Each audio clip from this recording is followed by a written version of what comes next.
I've noticed that some of you have been struggling with what we English teachers call sentence boundary issues. And a sentence boundary issue is when a writer doesn't recognize when a sentence has ended or when a writer ends the sentence too early. So there are two different kinds of sentence boundary problems. The first one would be the run-on, and that's when the writer doesn't recognize that the sentence has ended and just begins another sentence. Then the other kind is what we call a fragment. And a fragment is when a writer ends a sentence too early.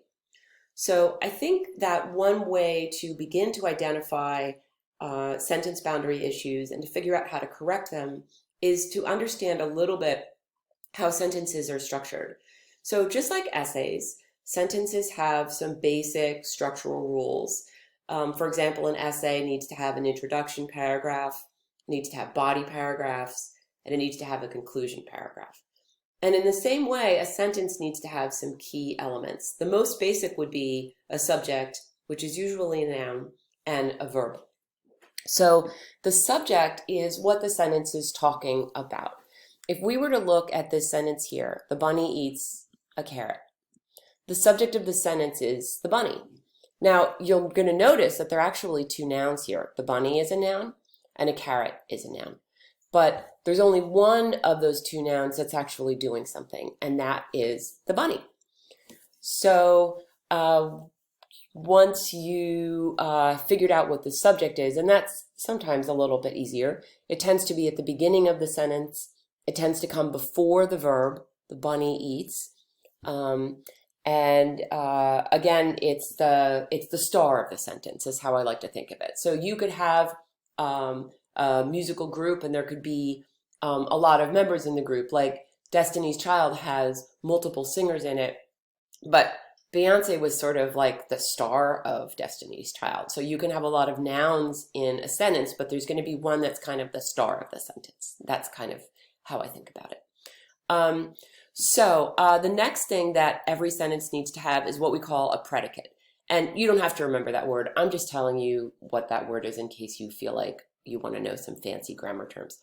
But a predicate is kind of the rest of the sentence. It answers the question, what's the deal with the subject? So if I say to you, the bunny, you would probably think, Alexine, why are you telling me the bunny? And I would have to tell you something about the bunny, or else I would have, I don't know, you'd probably think I'm a little bit weird. So the predicate answers the question, what's the deal with the subject? So if I say the bunny, and you say, Alexine, what's the deal with the bunny? I would give you the predicate, eats a carrot, right? That's what the bunny does. So a sentence always has a subject, like in this case, the bunny, and eats a carrot, which is the predicate, okay? You can actually make the sentence even simpler. You could just say the bunny eats, and that's actually a complete sentence. You can have a sentence that's just a subject and a verb.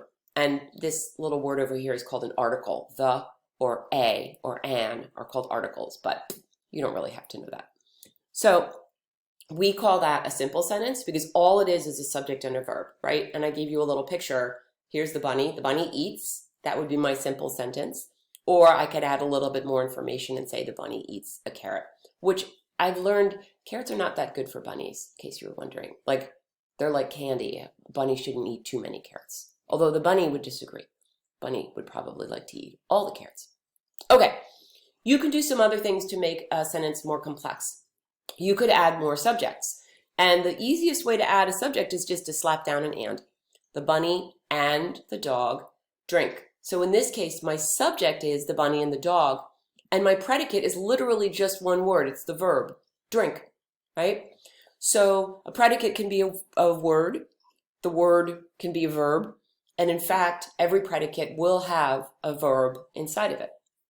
So if you were to list the parts of the sentence, it would be subject, the bunny, plus subject, the dog, plus the verb, drink. You could also add more verbs. And again, the easiest way to do that is to use and. So you could say the bunny, one subject, eats, one verb, and sleeps, other verb. So if you were to list the parts of the sentence, it would look like this. Subject is the bunny, eats is the verb, and sleeps is the verb, okay? So we're gonna do a couple of exercises that I've written down over here. And before I give my answer, I'm just going to give you a minute to think about it. So if you were to write a simple sentence, you would need to remember that a simple sentence is just a subject and a verb. So I could say, the student studies. And that would be a simple sentence. I wouldn't go on and says, and then goes to the store to pick up some carrots. No, that would not be a simple sentence. So a simple sentence is just student studies and slap down that verb. Okay. The direct object I didn't actually teach you about, but I'll tell you what it is right now. The carrot in the sentence, the bunny eats a carrot, is the direct object. So the direct object is the other noun in the sentence, and it's the thing that the bunny is acting upon. So the bunny eats a carrot. It acts upon, using its sharp little teeth, a carrot. This will not be on the quiz. I totally forgot to remove it, but now you know what a direct object is. What if I say write a sentence with two subjects and a verb? So remember that when we have two subjects, we're going to say subject plus verb. So I'll give you a minute to think about that. And then I'm going to say the teacher and the student study, right? Subject plus subject and then verb. The last one is to write a sentence with a single subject and two verbs. So again, let's go back. The simple subject plus two verbs, subject, nope, wrong one, subject plus verb. So the bunny eats and sleeps, and we're going to use an and to link those two verbs together. So this would be the student studies and naps. I bet you all want to take a nap. I always want to take a nap. Okay, subject plus verb plus verb. So that's relatively basic, but it does give you a sense of the sort of architecture of a sentence. Now we're going to take a look at some sentences that are a little bit more complicated about King Henry VIII. V-I-I-I means 8, V is 5, and the I's are 1. King Henry VIII. And what we're going to do is read through them and figure out whether they're sentence fragments or run-ons, or I don't know, maybe one or two of them will be okay. So we'll do that by finding the subject and linking it to its verb, and then looking around to make sure that the thought is complete. So King Henry, who ruled England from 1509 to 1547, accomplished a number of important things. So the subject of the sentence, the star of the sentence, is King Henry the First, and we're going to underline, or King Henry VIII, sorry, King Henry VIII. And a couple of things to notice. The subject is almost always at or near the beginning of the sentence. In English, we always put the subject before the verb. Well, as usual in English, I can think of one exception, but let's not worry about that. In general, the subject comes before the verb. King Henry VIII. And what did he do? He did a couple of things. He ruled England from 1509 to 1547, and he accomplished a number of important things. So he ruled and he accomplished. So we have a subject and two verbs here. I don't know if you guys noticed, but there's a little tiny comma there, and there's a little tiny comma there. And one of the interesting things about English is if you have a subject and then a phrase that comes in between with a comma on either side of it, then we consider that a subordinate clause. In other words, it's a clause that we don't, no, I'm sorry, we call it an inessential, non-essential clause. It's a non-essential, grammar. It's a non-essential clause, and we're not as concerned about it. The really important verb is this one. So we have King Henry VIII accomplished a number of important things. And that is a complete thought. It tells us everything we need to know about King Henry. There's nothing lacking in there. Okay, the next sentence. He separated the Church of England from Roman Catholicism. This act significantly altered his country's history. So in this case, he is the subject, so we're going to underline it, because he is referring back to King Henry. All of these sentences are about King Henry. So King Henry we use, and then we don't keep repeating King Henry, King Henry, King Henry, because that would get very boring and repetitive, so we're going to use he. What did he do? He separated the Church of England from Roman Catholicism. So in other words, this is a complete thought. We have another subject here, the act. The act, in other words, of separating the Church of England from Roman Catholicism. And what did this act do? It alters his country's history, and it really did. If you're a history buff, you'll know about this. So what we have here are two complete sentences. Here's one. He separated the Church of England from Roman Catholicism. That's a complete sentence. Here's another one. This act significantly altered his country's history.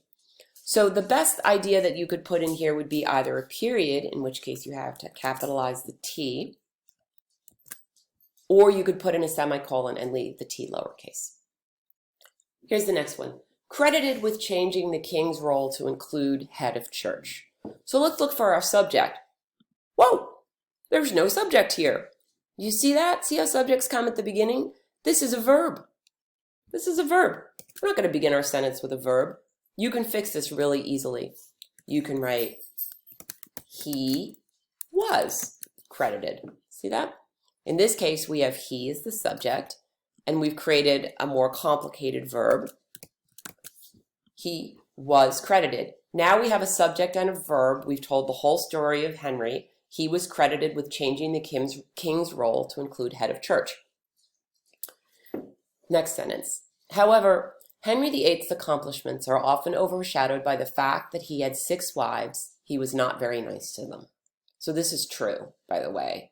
And if you ever want to learn about Henry, you can watch, there's a TV series called The Tudors. I'll write it for you. The Tudors. It's good. It's not great. It's not always accurate, but it does give you the basic gist. Okay, so here we've got Henry VIII. Again, he is the subject of the sentence. Actually, it's not him, it's his accomplishments. His accomplishments are overshadowed, so are is the verb, and overshadowed is a verb, by the fact that he had 6 wives. Now, that's the end of the thought, right? His accomplishments are often overshadowed by the fact that he had 6 wives. Here's a new thought. He, new subject, was not very nice to them. This is true, by the way. Okay, so we have 2 complete sentences, and in this case, I'm going to separate them with a semicolon. And notice that if you put in a semicolon, you don't need a capital H here. Next sentence, many people believe that he executed all 6. That is not true. I hope you can hear that this is a run-on, right? Let me try to read it so that it makes sense, because another strategy to find run-ons is actually just to read a sentence out loud and listen to where you want to pause. Many people believe that he executed all 6. That is not true. So you can hear that we want to have a break in here. People, by the way, is the subject, and believe is the verb. That is the subject, and is the verb. So let's put in a period and capitalize the 2. He beheaded only 2 of them. Ooh, I hear a pause. He beheaded only 2 of them. He divorced 2 of the others. He is the subject, Henry. Whoops.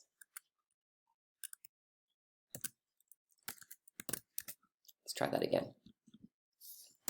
He, what did he do? He beheaded them. He cut off their head. Ugh, okay. He beheaded only 2 of them. It's more than enough. And let's put in a semicolon. He is the subject, divorced 2 others. Last sentence, which is why I don't like him. That is not a complete sentence, right? Because what's why I don't like him? So there are a couple of choices you can do here. This is a sentence fragment. So one thing I could do is I could actually attach it to the previous sentence. He beheaded only 2 of them. That's one sentence. He divorced 2 of the others, which is why I don't like him, right? So in this case, I've attached this sentence to the other one. Notice that if a sentence begins with which, it's either going to be a question like, which ice cream cone would you prefer? Or it's going to make a sentence fragment. So if you ever see a sentence begin with which, you need to check to make sure it's a complete sentence. The other thing that I could do, if I really wanted to kind of highlight this, is change the which to this is why I don't like him. And now my sentence is complete.